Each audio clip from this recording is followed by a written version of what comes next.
Nobody panic, we have actual news. New versions of all the beta stuff yesterday. Mark Gurman talked Apple Silicon with Max Tech, and I was right. No Mac Mini redesign, and the Apple Watch 8 Saga, iPhone 14 camera issues, plus we've got a live stream later today when Apple reveals all of the last 3 months of earnings, which is basically since the downturn started. Want the latest Apple news, leaks and rumours? Subscribe and ring the bell. Apple yesterday released the 4th developer betas for iOS 16, iPadOS, macOS 13, Ventura and more. As usual, these are generally bug squashing releases as Apple prepares to release the major full versions of the software for around the iPhone event in September and potentially the Mac event in October too. And by all accounts, it's a really good release for bug fixes. For some reason, however, Apple Watch Beta 4 is missing, potentially because a more serious bug was discovered late in testing for this build before it was released to the developers. So keep your eyes open for that arriving in the next couple of days when they squash that particular bug. But also for the public beta releases on all platforms, which could be as soon as today, although probably not for the watch. So what do we get beyond the general glitch fixes? Messages has changes to unsend and edit send features, so you can now only unsend a message for about 2 minutes after you hit the button. But let's be honest, in almost every situation you're only unsending it because autocorrect changed the last word as you hit go, and you just kind of want to fix that. So you're almost certainly going to notice that straight away or instantly close the app and then not see it until you get a confused reply to it later.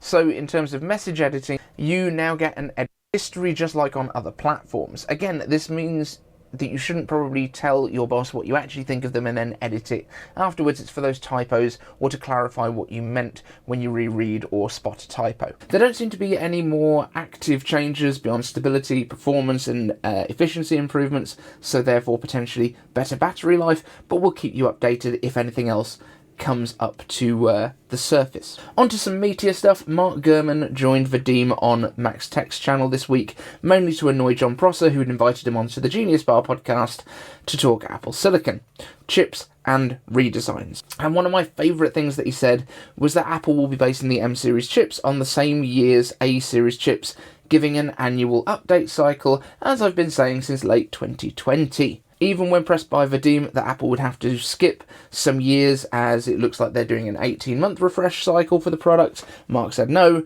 and that Apple had been basically targeting the M2 MacBook Air for release around 6 to 9 months earlier, with supply constraints and COVID and production issues basically delaying it so long. Take 6 to 9 months off of when we got it and you get to around November of 2021, a year after M1. I told you all! I told you! Vadim also asked about Face ID coming to the notched MacBook Pros, and Mark confirmed that the limitation was the depth of the sensors and how thick the lids are, and dot projectors required, and this is basically exactly what I've been saying for a while. Mark also mentioned that he expects that the Mac Mini will be coming before the end of the year with M2 and M2 Pro inside, as I've been saying forever, as well as the M2 Pro and Max MacBook Pros, and I think implied that we could get the M2 Mac Studio before the end of the year too, but with the Ultra next year. One thing he did mention, however, that goes against what I was expecting, is that there is no redesign coming for the Mac Mini as far as he knows. Now, we've been expecting this for quite some time based on the renders put out by Ian Zelbo and John Prosser, but Mark argues that the Mac Studio, which has the brand new design, seems to follow the design of the old Mac Mini that we already have, which is a very good point actually. The main change was expected to be the polycarbonate or glass top panel, which referred to the look of the original PowerPC Mac Mini design, which also I think would have helped with Bluetooth connectivity and things like that. Radio transparency is better on glass and plastic than on aluminium. That's why all of the iPhones have to have windows for that. But the other big changes would have been with I/O, with the same power connector as the iMac with its round magnetic connector. And this is why I think Mark could actually be wrong. Now, this is not because of the design language stuff and the fact that the Mac Studio has got that, but if it does get that same connector as the iMac, then that would mean an external power supply, which makes sense because the Mini that we currently have inherited not only its design but also its power supply from the Intel days, which was when the system was a lot more power hungry. Now, that power supply is rated for 150 watts, and replacing that with a low power external supply would allow for far more space inside for cooling, and also to move the power supply's heat production out of the unit itself. Now that makes a lot of sense, especially if the M2 Pro is coming to the same form factor. Now Apple could keep the aluminium unibody as it is, because all of the I/O is actually built into the plastic I/O shield, which slides out with the internals at the back. So it would be simple for Apple to replace this and keep the aluminium body of the Mac Mini the same. Just saying, perhaps we're getting like a semi-redesign, but not that full retooling of the body itself. Let me know your thoughts on that down in the comments. Now, iPhone 14 camera issues. This is not something that we want to hear a couple of months away from the product's supposed release, but we don't have too much information on it. Apparently there are issues with the camera lens coatings on the iPhones cracking, which would presumably pretty much ruin any optics that you have for something that really kind of needs clarity. That sounds like a pretty bad thing. So it would also seem that it would take the manufacturer who is currently making those lenses months to fix the issue, so Apple is scrambling to source lenses from other sources at this point. Pretty scary stuff, so I'm hoping that this does get resolved really quickly, otherwise we're going to have a pretty distinct lack of iPhones in September. Now we also mentioned the Apple Watch, and we have a question from James Apple. Are we getting the flat sides on the Apple Watch Series 8 Pro? Because that wasn't the news that I deserved here before my 30th birthday. I never knew how much I wanted that Apple Watch until it had flat sides on it, and I don't know if I have an incentive now to get it.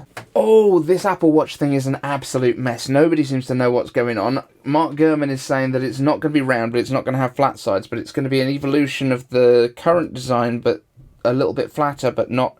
I don't think Mark knows what it is. And also, there is a chance that we get the Pro Watch, which is the titanium one, which is replacing editions, we think. So maybe the standard Apple Watch will only come in aluminium, like a regular iPhone, and the Pro Apple Watches will only come in premium materials, like an iPhone Pro.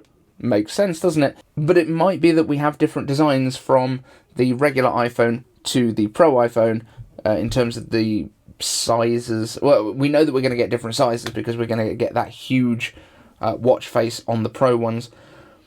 This is a whole mess. I have no idea anymore what the Apple Watch is going to look like.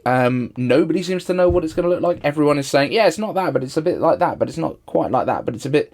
Nobody knows. We don't know.